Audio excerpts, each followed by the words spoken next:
உருவத்துபின் மசூதா சகஃபி அவர் அன்னைக்கு இஸ்லாத்தை ஏற்றுக்கொள்ளவில்லை. மக்காவாசியினுடைய தூதுவராக போறார். ஹுதைபியான்ற இடத்துல தான் இந்த சம்பவம் நடக்குது. அவங்க காஃபிர்கள் குறைஷிகளுடைய தூதுவராக போய் நின்று பார்க்குறாரு என்ன நடக்குதுன்னு. அவங்க சொல்கிறாங்க, நீங்கள் போயிட்டு பார்த்துட்டு வந்துட்டார். வந்துட்டு தான் கூட்டத்தில் சொல்கிறாரு, நீங்கள் கண்டிப்பாக இஸ்லாத்தை ஏற்றுக்குங்க, முகமது நபியை உங்களால் ஜெயிக்கவே முடியாது.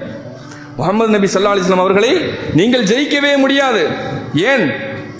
ஏனென்று சொன்னால் அவருக்கு முன்னால் அனைத்து சஹாபாக்களும் அவர்கள் தோழர்களும் அமைதியாக இருக்கிறார்கள். அவர் பேசுவதை காது கொடுத்து கேட்கிறார்கள். அவர் ஒழு செய்து வாயில் இப்படி எச்சில் துப்பினால் மா நகமன் நுகாமத்தன், எந்த ஒரு இப்படி எச்சியை துப்புனா கூட ஒரு சஹாபி கையில் வாங்கி முகத்தில் தடவுறாங்க. யா சுப்ஹானல்லாஹ், ரசூல் ஸல்லல்லாஹு அலைஹி வஸல்லம் கண்ணிய மகத்துவம்.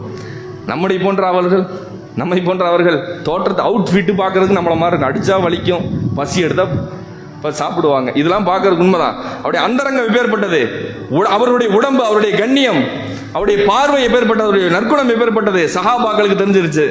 அப்ப சொல்றாங்க, அவர்கள் எச்சில் துப்பினால் ஒரு சஹாபி கையில் பிடித்து முகத்தை தடவி கொள்கிறார். அவர் கைகளிலிருந்து வழியக்கூடிய தண்ணீர்களை எல்லாம் அள்ளி அள்ளி சிந்தி தன்னுடைய கைகளில் தடவுகிறார்கள்.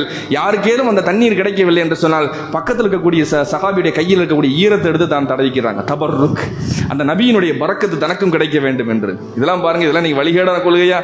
ஒரு நபியிட்ட இருந்து அந்த எச்சில் கிடைக்காத, அந்த தண்ணி கிடைக்காத, அவங்கள்ட்ட உடம்புல போட்டு இந்த ட்ரெஸ் துணி கிடைக்காதா அப்படின்னு ஏங்கி கிடந்தவர்கள் சஹாபாக்கள். அப்ப கண்ணியம் எப்படி இருந்திருக்கு?